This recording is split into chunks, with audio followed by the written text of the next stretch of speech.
directive anticipée, c'est un dispositif pour permettre aux patients, aux malades, aux soignés, à l'hôpital comme à l'extérieur, de pouvoir donner son avis sur ce qui sera ou pas fait lors de la fin de sa vie. Effectivement, ça se fera uniquement quand la personne ne peut plus s'exprimer.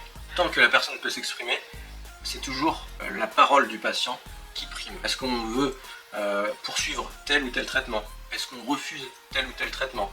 Est-ce qu'on veut continuer à être alimenté? Est-ce qu'on veut continuer à être hydraté? Bien entendu, à côté de tous ces choix, on accède quand même à des soins, et notamment des soins de confort avec soulagement de la douleur, soulagement de toute souffrance psychique. On choisit également si on veut de la réanimation. Qu'est-ce que c'est la réanimation? Un massage cardiaque, le branchement à un tube pour respirer. Il n'y a pas de moment idéal. On peut faire à tout moment, que ce soit quand on est en bonne santé ou bien quand on est hospitalisé, quand on a une maladie potentiellement grave. Tout simplement sur un papier libre.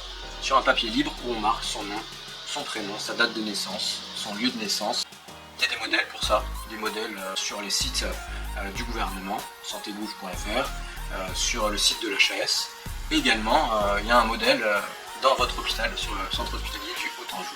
Toute personne qui a plus de 18 ans peut remplir.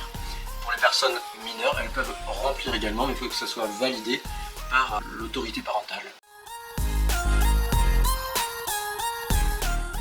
Tout simplement, on peut les garder sur soi. L'important, c'est que ça soit accessible. Donc sur soi, dans son porte-monnaie, dans son sac à main, chez le médecin généraliste.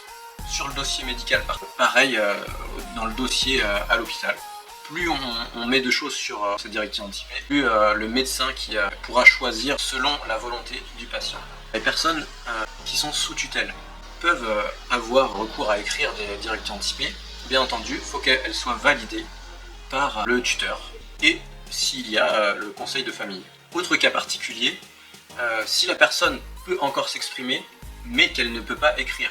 C'est simple, on peut quand même rédiger des directives anticipées, sauf que en plus de celui qui écrit, il faudra 2 témoins pour attester que ce qui est écrit, c'était bien ce qui avait été dit par le patient.